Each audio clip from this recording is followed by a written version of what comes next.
Excited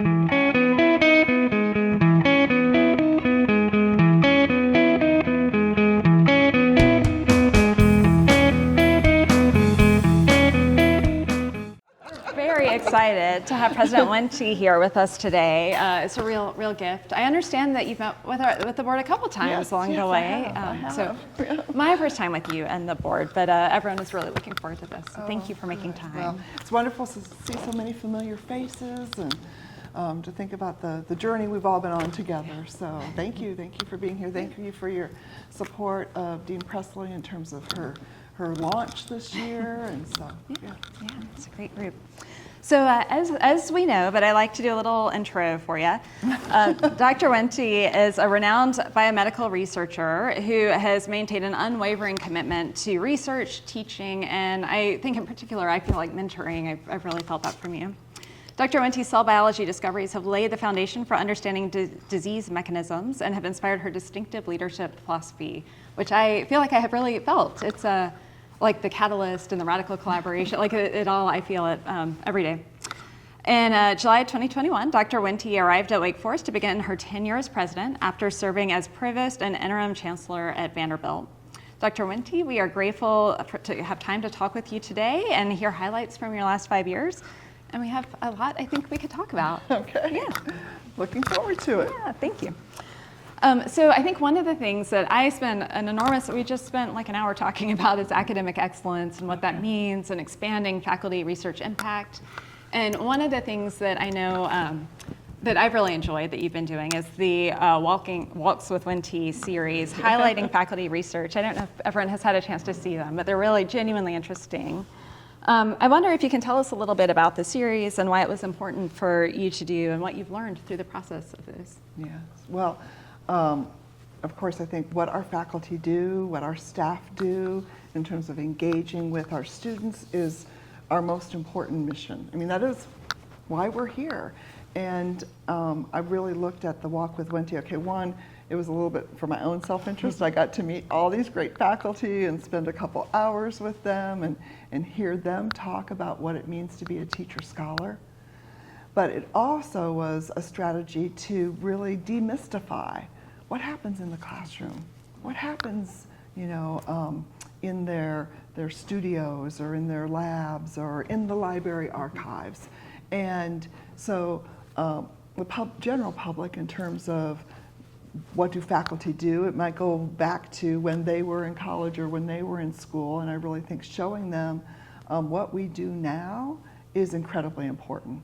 So it was both a communication strategy, but then also, I think, a way of recognizing our outstanding faculty for the work that they're doing here. Yeah, absolutely.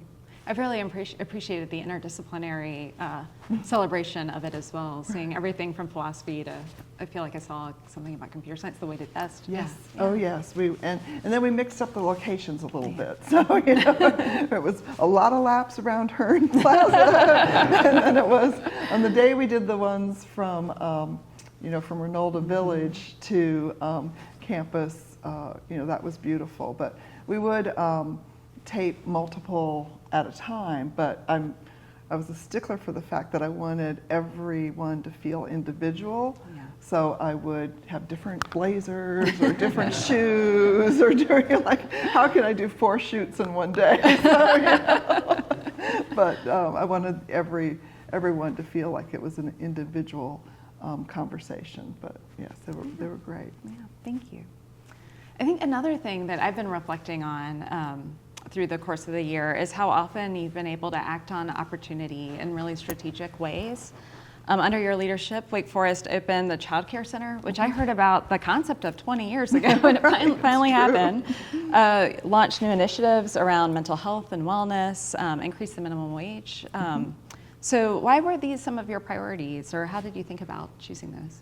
Well, our most important resource, our most important aspect of a university is its people. Mm-hmm. And so we often talk about being student-centric, but it's also being people-centric. Mm-hmm. So each of those initiatives that you talked about were a way to support our people, in terms of a child care center, and how that is, so important to, individuals at all different times along their career path, but not just for those individuals who have children there, but also for the people that they work with. Because if someone in your office is confident in terms of the care that their child's being given, they're an even better collaborator and partner in the office. Same's true for, you know, the minimum wage, living wage.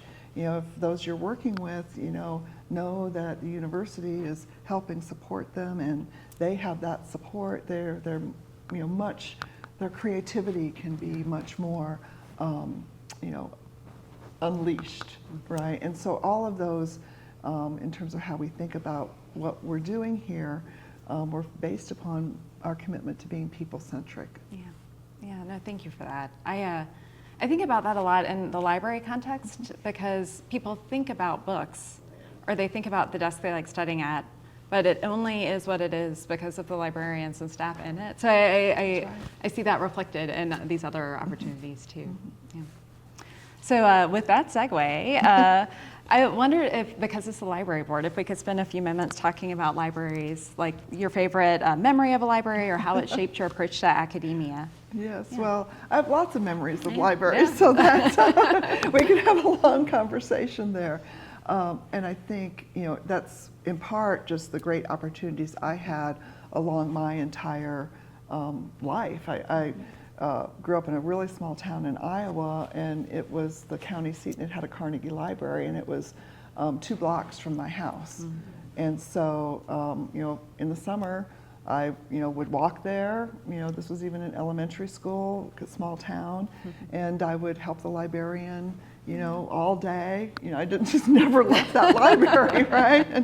And or there was, you know, I know my mom tells the story when I was in 2nd grade. So this is during the regular school day. She got a call, and we'd moved there, or maybe it was 3rd grade. We'd moved there when I was starting 2nd grade, and got a call from my classroom teacher who said, "Well, I'm worried about Susie." And my mom's like, "Oh no!" And what's wrong? Well, she's not going out to recess with the other kids. She's going to the library. So I felt libraries were just, you know, one, I loved to read, but 2, a safe place, and a place that, you know, I've always felt comfort in. And then as a high school debater, you spend a lot of time in the library back in those days. You couldn't look anything up on the computer. You were, you know, really scouring the libraries for everything to help support your argument and your case. And then that was also true as a scientific researcher. I can remember being in the Rockefeller University Library archives, going back to try to find the first publications on, you know, electron micrographs of different cell types that I wanted to compare to the ones I was studying, you know, in 1992. So I think I've always had a deep, deep appreciation for what libraries bring to our scholarly work, but then what they also bring to an individual's own developmental pathway. Yeah. So my very first, first time I met the late Provost Wilson was in the library. And that was, you know, in my first week of being here. So I don't know if these are the same chairs we sat in, right? So, so this is really historic in that way. That made me cry. And, you know, so even coming to Wake Forest, you know, the library immediately I knew was a home and a center point of the academic experience. Yeah. Thank you. I spent a lot of time thinking about what makes Wake Forest different and what makes this library different. And I did think, what a gift to work for a president who really understands and cares about the library. I think it's really easy to lose touch with that sort of very direct impact on students, but it's I have appreciated that it's clear that you understand the role we play. Yeah. No, I think we have an amazing library. We have the opportunity under your leadership to take it even further and to think about how we continually improve and continually adapt. You know, there's a lot of things on the horizon, but I'm so excited about your leadership because it's, you know, the key time to really be, I think, doubling down on how libraries play this key role in the educational experience. I agree. It is a key time. And we just spent a while talking about AI because I think that's part of this question. Right. So I wonder, as you think about moving back into doing a lot more research, and as you're thinking about our information ecosystem, what are your impressions, or have you heard students talking about how it's changing their experience? Well, there's more than one article every single Yes. day on what's going to be the impact, or what is the impact of AI on, how we gather information, how we analyze information. I think our students are very savvy. They're smart, right? And so I think they see it as something that is going to be part of their lives forever. And it's going to continue to evolve and continue to have different roles. So, they're eager to understand that. They're eager to see how it will have an impact. In terms of my own work ahead, it is, we are creatures of habit, right? In terms of how we acquire. I still, I got a Kindle for my birthday, and I'm like, I don't know if this is me. Right? So I'm going to be curious to see how it's impacting scientific research. I know it's had a major impact on some of the fields that I was part of. When you think about just protein folding, or the genome, or other types of clinical research now. So it's here to stay. Which you all, I'm sure, that was not a big discussion in terms of that conclusion, right? I know. I can't tell you how many people outside of academia are like, oh, so now that we have this, do you even need libraries? Oh. And I'm like, our work has just become much more complicated, helping people navigate this and think about it. It's a whole new world, and it is an exciting, instead of it being sort of a scary time, I think it's a really exciting time to be thinking about research and information. Right, it's another tool. Yeah. And viewing it as that. Yeah. And that it's a tool that's not always perfect, but I think it's also shined a bright light on, and I really wish these articles were getting more attention in terms of the value of a liberal arts education. Yes. And there are, leaders of major AI and, tech companies who, I've heard one of them on a stage say that, he told his children, have a liberal arts major, go be a humanist, go be, this is, that we are going to need those perspectives, that knowledge, that type of, critical thinking and analytical, ways of looking at things in a humanist way more than ever. Yeah. And so I believe in that firmly, and I think we are doing the right thing by our students by continuing to have a really robust liberal arts foundation. Yeah, I absolutely agree. And I think a lot about, in just the 20 years that I reflect back on, how much has changed, and how it's having a philosophy degree and a comms degree ended up being the most powerful education I could have had, and it was a liberal arts sort of background. So I think about that all the time, and the general majors and approach to education here, the library classes we teach. Right. It's all helping people navigate ambiguity and uncertainty, which is certainly this moment. That's right. In time. That's right. Yeah. So I think other very exciting things coming are the grounds expansion in Charlotte, and thinking about the geographic footprint of the university. The cabinet got to go to Charlotte to see the Pearl, which was just inspiring to see such a thoughtful approach. And I felt like what I could see is learning about the original Charlotte space being applied, so that now in the Pearl it's best in class sort of approach. So I wonder if you could share a little bit about sort of those moves and what that means for Wake Forest. Well, this philosophy in terms of making choices, in terms of what to do, where to be, is really centered on the strategic framework. And of course, that third pillar was being a community of partners, and partnerships. And so I have always had a very firm commitment in terms of it's a university's obligation to be a partner to both, the towns where we're based, but also the region. And then how do we take really the tremendous work that we're doing to have an impact in places that we think are the right places in the right times. And so Charlotte was a key opportunity. It is not diminishing anything that we're doing here in Winston-Salem. It's really leveraging everything that we've learned from the projects here, from Innovation Quarter, from Wake Downtown, from all of the projects we've been able to do with the city of Winston-Salem to Charlotte, which has a growing, biotechnology, healthcare, innovation, entrepreneurship enterprise. So that I think will make us stronger here, if you want to say, in the anchor campus, and it gives our students so many more opportunities too. So if we stayed narrow, we can only be in these places or do these set of things.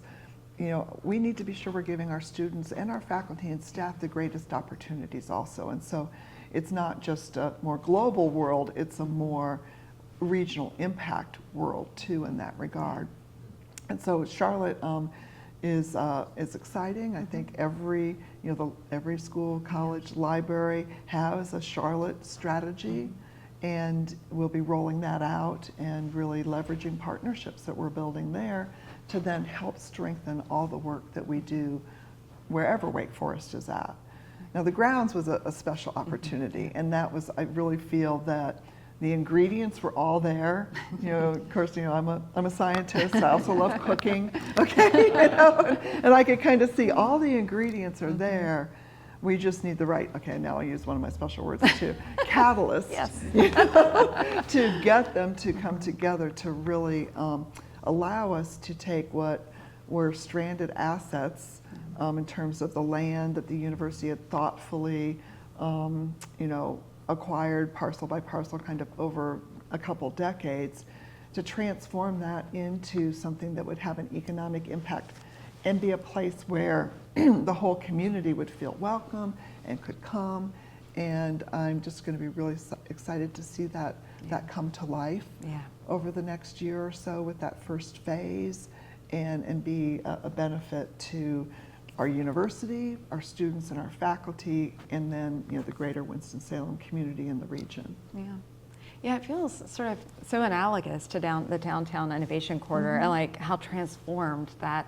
When I came back to town, I had a hard time believing I was standing in this place that I was standing, because it was so different, and I feel like it's gonna, the grounds is like that, but amplified. Well, that Wake Downtown project, the School of Medicine, moving its educational and research initiatives there, and innovation corridor, in some ways was proof of principle in regards to the fact that we are really fortunate in terms of the partnerships that Wake Forest has had with Winston-Salem.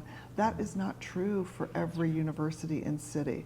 And then with the state, I was just astounded at the tremendous support that we have gotten in that way. And then, running a competition, a national competition for private partnerships, so that it's private investments and the state money with the university land that are the primary ingredients coming together. But that national competition for development partners yielded as the leads from Front Street Capital and Carter USA to Wake Forest alums. I mean, that wasn't the objective. It was kind of the icing on the cake, if you want to say. And so Coleman team and Adam Parker, class of 2009 and 2010, just are as committed as we are to ensuring this project is successful and has the outcomes that we're seeking. When I took a trip to Atlanta, so I saw Adam there. Right. And it was so fun to hear him talk about it, because it clearly wasn't just a job. This is like a service to a community he cares a lot about. And like when that's part of the mix, it really, I think it changes it. It does.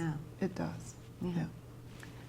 So I also sort of parallel, I know this is older, but I recently went to Lake Washington, and I do think it's really interesting and strategic to have these sort of, outpost is the wrong word, but these places with where we have footprints that enable experiential learning as well, and like access to different types of opportunities. Having moved here from Seattle, I think a lot about regional and even city to city cultural differences, and like the opportunity for students to have that seems really, really powerful, while still being able to have this beautiful experience here in a really amazing city, but different opportunities. Our students take full advantage of that. I think we have one of the highest study away percentages of of any of our peers. And those are really high quality experiences. So whether that's Wake Washington or Casa Artem or the Flow House or the Worrell House. And we're also going to set up a Charlotte Away program too. So that those plans and those announcements have been made. But each of them, and then we have many partners in many places too. I didn't mention Salamanca, I didn't mention Barcelona, I didn't mention Copenhagen. I mean, so again, our global affairs and then how our faculty and staff make those really enriching experiences. I am a full, bona fide proponent of experiential learning. It was, we all go back to how we, why we become such adamant, endorsers of different strategies. But,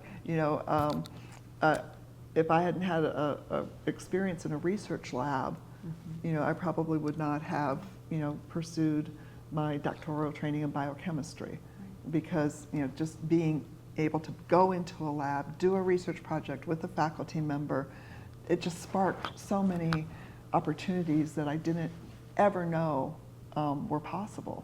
And so how, the study away, working with faculty on honors projects or in studios or in, research laboratories, those are the key complementation to what they're learning in the classroom. Doing internships, and so it's a big part of the strategic framework also, is enabling those experiential opportunities so that we can apply knowledge and learn even further. No, I have really enjoyed seeing how everyone is thinking about experiential learning. So you do it through these study aways, you do it in labs, we do it in special collections with primary sources. It is a through line. It seems that everyone is very committed to. So another initiative that I was particularly excited about was the Gateway initiative. I wonder if you could speak a little bit about how you decided that was an approach we should take. So some of you, I know I'm looking at some of you here, along my whole path, are not surprised, hopefully, by the North Carolina Gateway program, because I've really emphasized the commitment we need to make to access and opportunity as a great university. And that, was first really actualized through my launching the For Humanity Scholarship fundraising drive.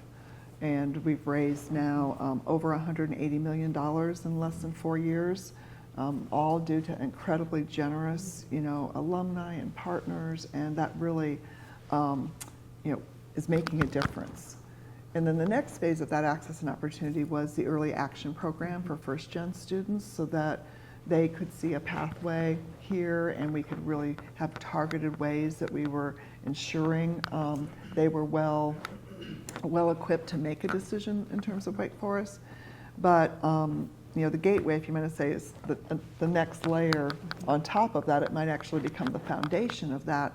And it is something that we had been talking about for several years. We had modeled it out, what would it take to do this? And we had to have actually our business plan, our strategic framework and business plan in place to have the confidence that if we announced it, we could ensure it would have the impact that we wanted it to have. And so we were in that position this summer to do that.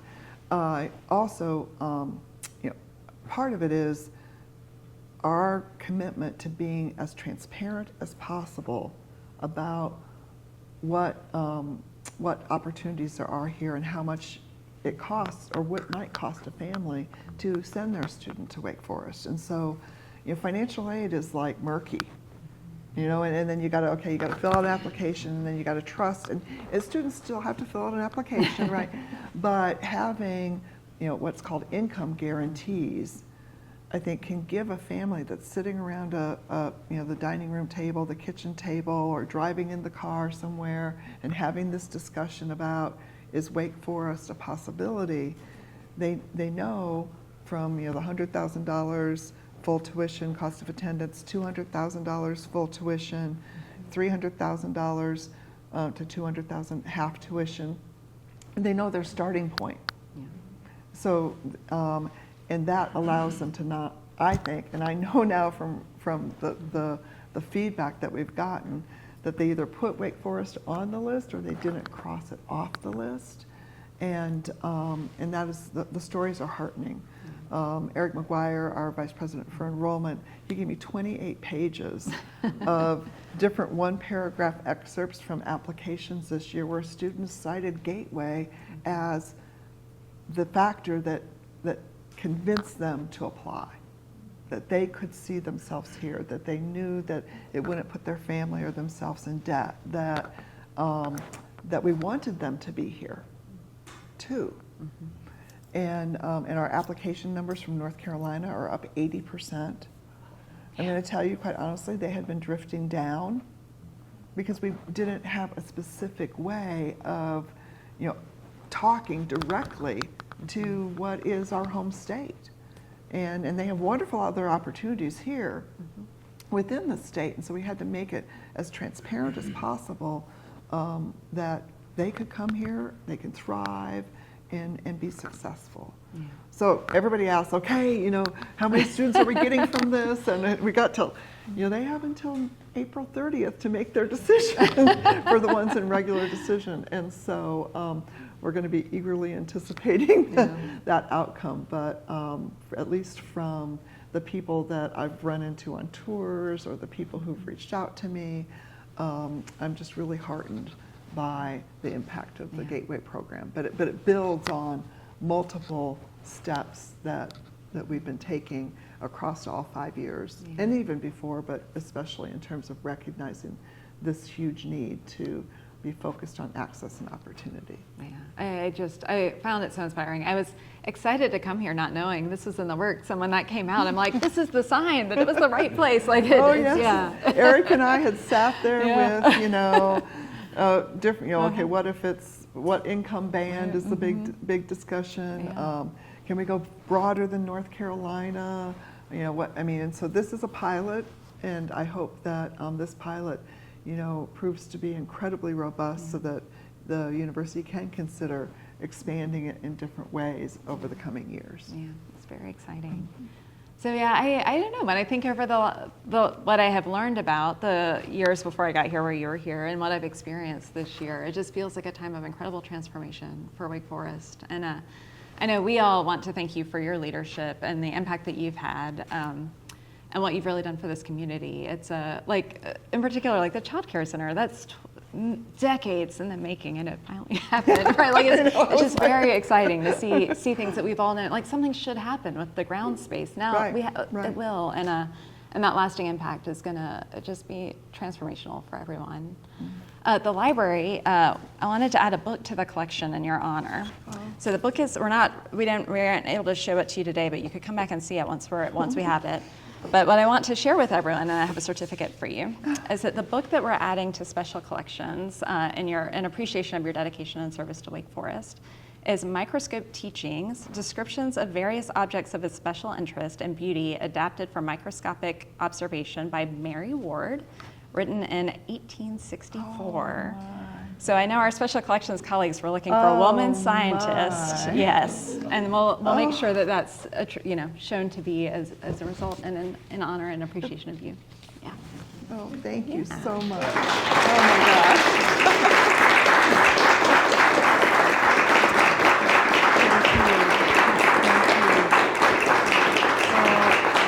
Thank you for spending time with us today. That's really beautiful. And I did not know this, and I'm telling you the story about being in the Rockefeller University archives. And those were just to the 1850s, 1950s. They weren't the 1860s. Yeah. But so we just wanted to show some appreciation, and I cannot imagine how busy you are. So thank you for taking time out of this. There's a lot going on this time of year, always, right? From spring break on in a university's life cycle, it is, you just sprint and sprint and sprint and sprint type of thing. But it's just been a profound honor to be the 14th president of the university and to be able to work with so many amazing people who are dedicated to this university. And so I feel tremendous gratitude. I also feel tremendous optimism and confidence, and that's because of what I think you said, Lauren, in terms of our position. We have a lot of momentum. We have a lot of opportunity. And I have a lot of confidence in our leadership in terms of our deans. And so I am going to, just keep encouraging them, full steam ahead. And I have full confidence that they will keep Wake Forest in the very special place that it is. Thank you. Thank you. Yeah. Thank you all for being here. Thank you.